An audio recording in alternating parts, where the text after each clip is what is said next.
Hello, welcome to Studio U. Today we thought we'd do something a little bit different, a bit more on the couch and a bit more personal. So today we're going to talk to Sonya and find out more about Sonya, her story, and what she's been through as a person, as a mum, and some more insights into what makes her tick.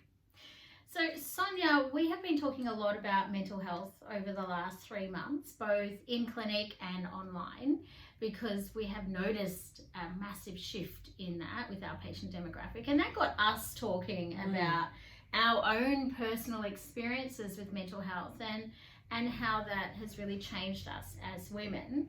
Tell us a little bit about, when you first experienced any kind of anxiety, depression, like what was going on for you?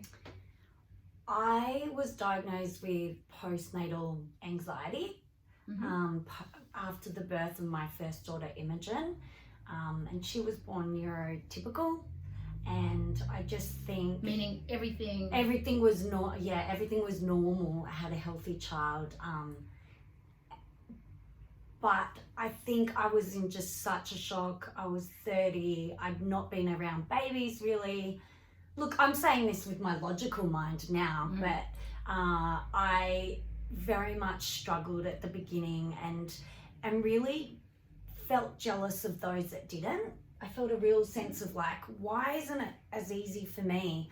But then as time's gone on, I've learnt to manage, and I see a clinical psychologist regularly. So were you put on medication? Like, how did you deal with that postnatal anxiety? Like, what were the strategies in place? So they wanted me to see a clinical psychologist, which I still do, as I said, to this day. And then meditation and mindfulness was what I was prescribed, and exercise and lifestyle. So they didn't feel that I needed antidepressants, but they also knew that my GP knew me and knew what job I did, so they were happy for me to help support myself with nutritional therapy like B vitamins and magnesium, for example. Yeah, okay. Yeah. So quite a holistic framework. 100%. Which was, I think, lucky, because we have a lot of patients that come in and they haven't been offered that holistic framework. And then, how did life progress after that point? What was the next challenge? Yeah, I think the biggest challenge in probably my whole life, trying not to get emotional, is when my then 3-year-old, so I had a 1-year-old and a 3-year-old, and then a 3-year-old who's now nearly 12, was diagnosed with a sudden onset epilepsy. So she just started having uncontrolled seizures that didn't actually look like seizures. I think sometimes we think that they look like this very classic seizure, and that it's like her eyes were rolling in her head over and over and over.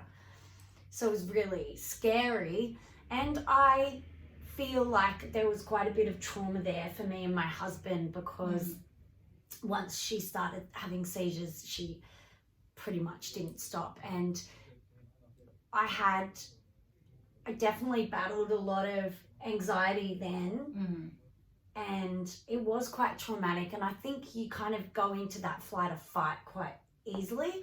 And that you had entered the hospital system by that point? Yeah, so I did I basically stopped working in my nutrition business actually, and focused on Emmy because she was so sick, and I had my other daughter Scarlett, who was young, as I said, tiny baby, and bumps. She was, so I chose to focus my energy on my children, because that's what was needed from me at the time. And Tim was amazing. I'm really lucky I have a supportive husband, but I think for me, it's funny, I said to Em the other day, I'm like, I hold it together for the big stuff. So I was quite good with managing, like, okay, she's got epilepsy, like, what's our next step? And I went in, but like the little things would wobble me. So I think Tim and I had a really great way of, if one went down, the other one, held the other, and vice versa. So amazing. I found that really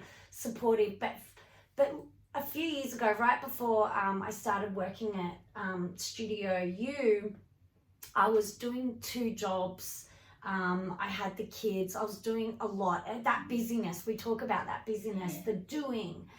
And I was really struggling to hold it together. I was constantly crying. I was so stressed. I was running around like this, and people that see me now and now know me just in clinic are like, you're so happy now, you're so much grounded because you're not as busy and you're more present, and I'm a more present mum.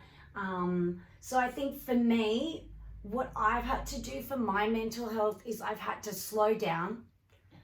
I've had to take time for myself. And I even say to Em, I need space. I need space to think. And so doing those things has helped me manage my anxiety.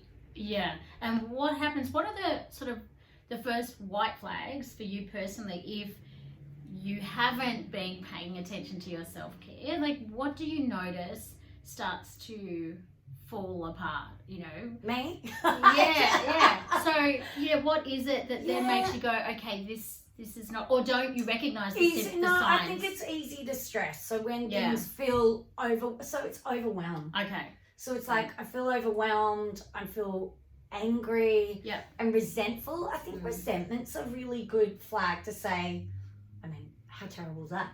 But to say, you know what, I'm feeling really resentful towards X, Y, and Z. Yeah. And then you have to make that choice of how you manage that. But that's not to say I'm really religious with taking my adrenal herbs, my B vitamins, my magnesium. I take flower essences as well. I find that energetic medicine is really important for me. So I still think about my health in a holistic way. Yeah. I love that. I really love that.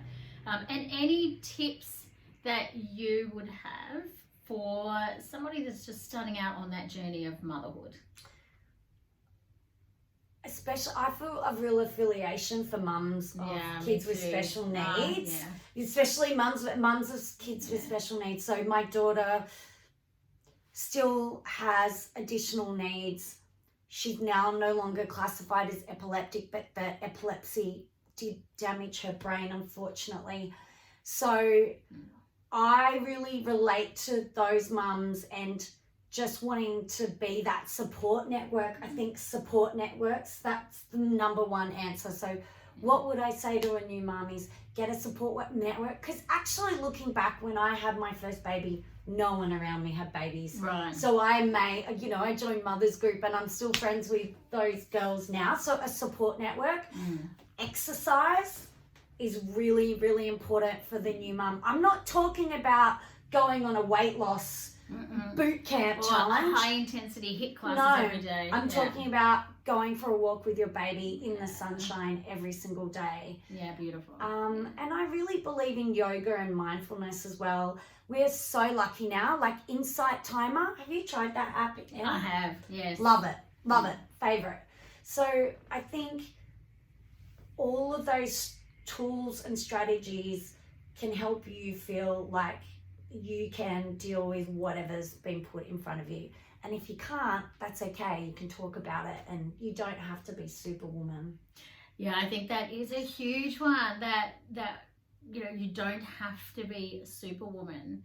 We cannot do it all and be it all. Otherwise, our own self-care is the thing that suffers. And I think, even with you and me in clinic, sometimes when it's your own business, there's so much to do. There's always so much. And it's like just saying, you know what, I'm going to choose this. I'm going to focus on this. And then this is what I'm going to, look at. It's school holidays. I know that I just can't do as much. So just managing that expectations around yourself and your life as well. And sometimes you're more here, then sometimes you're more there, and you're working more on your business. So I think that's really helpful as well. So being gentle with yourself and your own expectations. And managing your expectations, like what's appropriate for me right now. I don't want to stay up till 12 o'clock at night working. I don't. Yeah. I love sleep. That's the one thing as well, sleep hygiene. So I know what I need to sleep well, I need to exercise, I need to eat well, and then I'll give more to myself and my business than if I did it. Yeah, it makes complete sense. I love that. Well, we hope you have enjoyed being on the couch with us today. we will bring another session to you. Next session will be a little bit about me and my story. So Yay. look forward to sharing that with you soon. Bye.